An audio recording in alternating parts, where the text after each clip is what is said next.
Hey guys, it's Frozenballz here, and today I want to introduce you to a new series that I'm calling How Would You Change X? In this series, I look at various Warframes and their mechanics, and go into detail about how I would go about changing them to fit in better with the current iteration of the game. It's no hidden fact that there are many Warframes that have either kits that are partially utilized or they fall behind compared to many other options that exist, since they don't do any of their roles well, or the alternatives are just a better choice to roll with. With how well Nidus's kit works, and with all the changes to Siren and how the entire kit works well and synergizes and provides a good balance of active playstyle, allowing for DPS, CC, tanking, and survivability, I want to suggest changes and or fixes to some of the currently existing frames and open up a line of discussion with you guys and potentially DE as well, and get some changes implemented to help improve the frames and the game and thus improved our gameplay experience as well. Some noteworthy points before we start. The numbers in this video are usually just an example and subject to change, but they are there to provide the proof of concept of the idea/mechanic to allow you to visualize the idea. In specific cases, however, they are fixed. I will also try to avoid any complete overhauls and try to stick to the design of the frame that DE intended as much as possible. This series is just me conveying my ideas and opinions on the subject matter and should be taken as such, but I welcome all feedback and ideas for you guys as well. The point of this series is to open lines of discussion. So without further ado, let's jump into it. The first frame that I'm going to be looking at is Atlas. Atlas is a pretty simplistic frame in its conception. Punch stuff, watch everything die.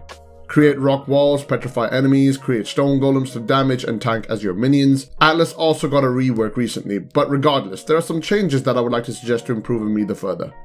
So the first change I want to suggest is for Landslide. Currently, Landslide is locked at 15 meters base range, which cannot be modded. Either give us the ability to increase this range with range mods with diminishing returns so you don't have like an 80 meter landslide with a 20 meter AoE effect, for example, or increase the base range to 20 meters. Currently with the range lock, it can be quite annoying to try and chain punches, so more often than not I find myself doing the first 2 hits and not completing a combo, unless there's a massive group of enemies spread just far enough to land all 3 hits. In my opinion, the Path of Statues augment is kinda pointless considering how effective Petrify is already. If you change the trail duration to 20 to 25 seconds and make the trail an AoE cloud of 7 to 10 meters instead of just a straight line, instantly it creates more usability and synergy. The ability to create clouds that turn enemies into stone and then shattering them with your punches means you can keep up your armor as well as provide a level of CC.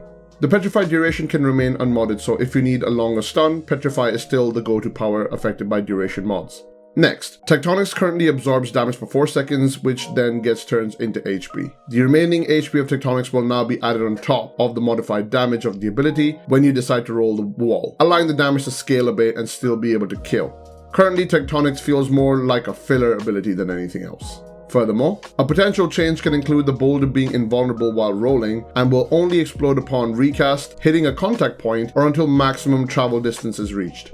The augment for Tektronix allows you to cast up to 4 walls, 1 more from the current, but you can no longer turn them into boulders, so you can kind of hold down the fort per se.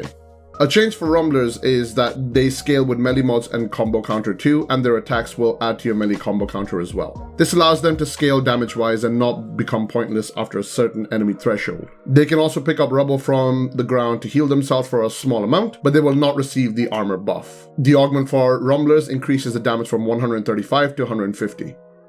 And those are all the changes I'd like to suggest. Atlas's rework was great, but it still didn't quite address his lackluster parts of his kit. The intent behind these suggestions is to do exactly that. The biggest offenders are Tektronix and Rumblers, with how bad one is and how mad the other one is, respectively. Rumblers barely kill past level 30, and there's literally no reason to use Tektronix at the moment. Allowing Rumblers to scale off melee mods and your combo counter would increase its usefulness, and the change to Tektronix helped make it a much more fun alternative to scaling damage abilities.